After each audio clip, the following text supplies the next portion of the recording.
The police have made a breakthrough in a $100 million robbery off the Bayelsa State waters.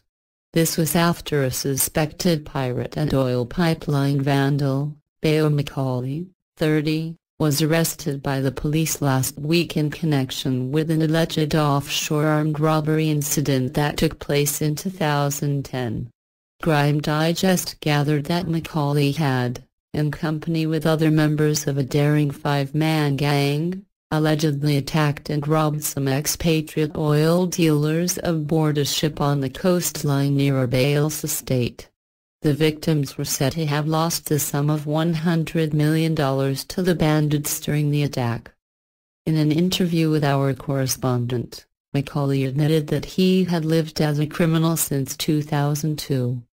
Before that time, he had been a casual worker with the Nigeria Ports Authority.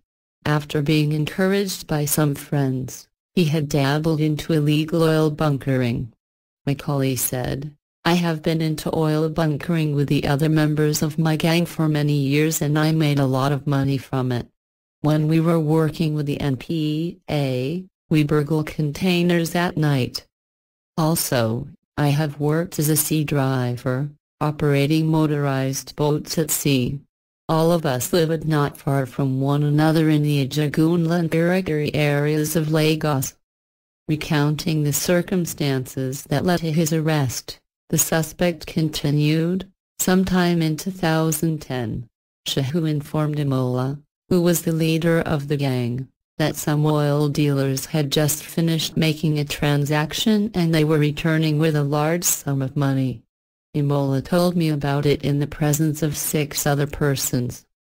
Some of them were not members of our gang, but they knew Imola. Before that time, I had never been involved in armed robbery. In spite of this, I decided to participate in this particular operation. We made our plans and when it was time, I drove Imola, Shehu and Nanziri in my boat from Lagos to Bayelsa State. Tosin Shola, who is a younger brother to Imola, went by road to Bayelsa. When we arrived at our destination, 4 strangers from another gang in the state joined us and they were armed with AK-47 rifles. After the final plan had been made, Macaulay ferried his passengers far into the sea and only stopped after Shehu had pointed out the ship to him. While the latter led the way and went on board the ship with all the other robbers, Macaulay stayed behind in the boat in the event of a need for a quick getaway. He said, "To the best of my knowledge, I don't think anyone was shot, though I didn't go on board the ship with them. Indeed, there was a lot of money on the ship and my share was $10 million. The Commissioner of Police in Lagos State, Mr. Bayo Macaulay, confirmed Macaulay's arrest. He said, "Sometime in March, the Special Anti-Robbery Squad received a tip-off from a concerned citizen on Macaulay's activities. Macaulay was trailed to a hotel at Ajagunla, where he spent the night. He was arrested the next morning with the assistance of policemen from the Dabbled Police Division on Motorised Street in the Olodi Apop area on his way to see his family." Macaulay made confessional statements regarding the robbery attack at sea near Bayelsa State and the part he played in it. The suspect and his gang robbed the oil dealers of the sum of $100 million and Macaulay's share of the money was $10 million.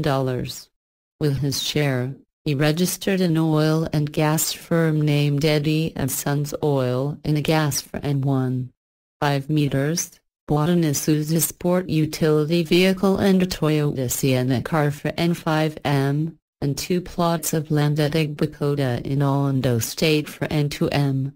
In addition, he owns a twin building of 4 flats at Abiola Farm in Aobo, Ipaja, that is currently under construction. After the robbery, Imola, and the other members of the gang, namely Shehu, Tosin and Nanziri, moved from their former places of residence. They are all on the run.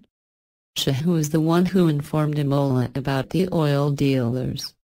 He worked with a company based in Bayelsa State. which supplied food to ships on the high seas.